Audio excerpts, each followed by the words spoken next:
Let's be real for a second. Being an anime fan in 2025 is both a blessing and a curse. We are living in a golden age, an absolute content tsunami. Every season, dozens of new shows drop, each screaming for your attention.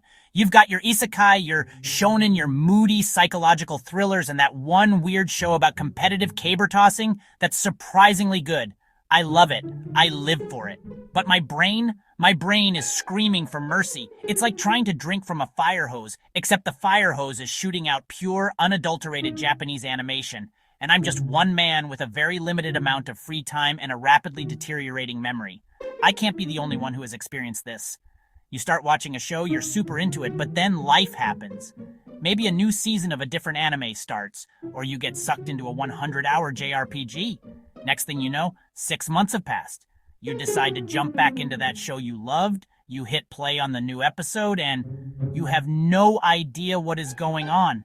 Who is this guy with the spiky hair? Why is he mad at the girl with the cat ears? Weren't they friends? At that moment, you face a choice. Rewatch the entire previous season, or just give up and go watch something new. It's a painful dilemma no fan should have to face. This is the modern anime fan's burden. We have an endless backlog that stares at us menacingly from our Crunchyroll queue. We juggle seasonal anime, classic masterpieces, that one 900-episode behemoth everyone says gets really good around episode 357. This is where the unsung hero of the anime world comes in, the recap. So, why are recaps so essential, especially for long-running shows? The answer is simple. Human memory is trash. Think about a series like One Piece. Think about Attack on Titan. These stories are massive, sprawling epics, dozens of characters, intricate world building, plot threads that can lie dormant for years before resurfacing. Do you remember the exact details of the Skypiea arc 15 years ago? Do you recall every single named Titan from Season 1? Probably not, and that's okay. You're not supposed to be an encyclopedic walking wiki. Recaps bridge that memory gap. They reorient you in a complex narrative. When a new season like Jujutsu Kaisen drops after a 2-year break, the world has changed. We've all watched 100 other anime in that time. A well-placed recap at the start of the new season is a godsend. It reminds you of the Culling Game's rules. It reminds you who the major players are. It reminds you what curses they're trying to exercise this week. It prevents that dreaded confusion. It lets you get hyped instantly, instead of frantically Googling names and summaries. Recaps aren't just for returning fans. They're an entry point for new viewers. Imagine jumping into the latest season of My Hero Academia with zero context. You'd be completely lost. A special recap episode that summarizes the first few seasons can be the perfect entry point.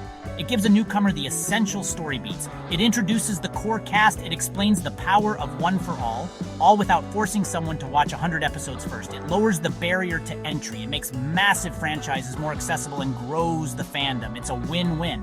Ultimately, recaps respect the viewer's journey. Whether you're a day one fan or a curious newcomer, recaps serve a crucial function. They make sure everyone is on the same page and ready to watch together.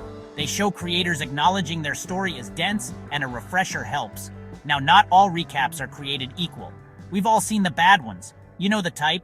A lazy 5-minute montage, random clips from the previous season, generic background music, a narrator who sounds like he's reading a grocery list.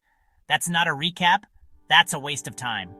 A truly great recap is an art form. It requires skill, precision, a deep understanding of what makes the story tick. The first key ingredient is pacing.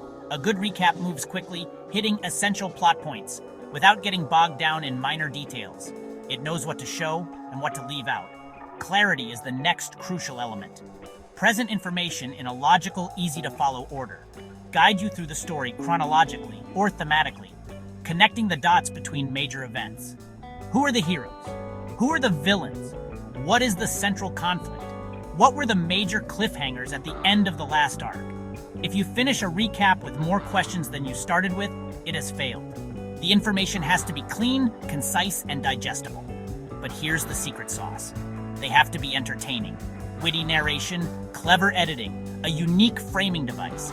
They inject style and energy, reminding you why you fell in love with the show. Think of it like a movie trailer for a story you've already seen. Use the show's best music. Highlight the most epic fight scenes. Highlight the most emotional character moments. A narrator with personality can add a joke or an insightful comment. When a recap is paced well, crystal clear, and genuinely fun to watch, it transcends its basic function.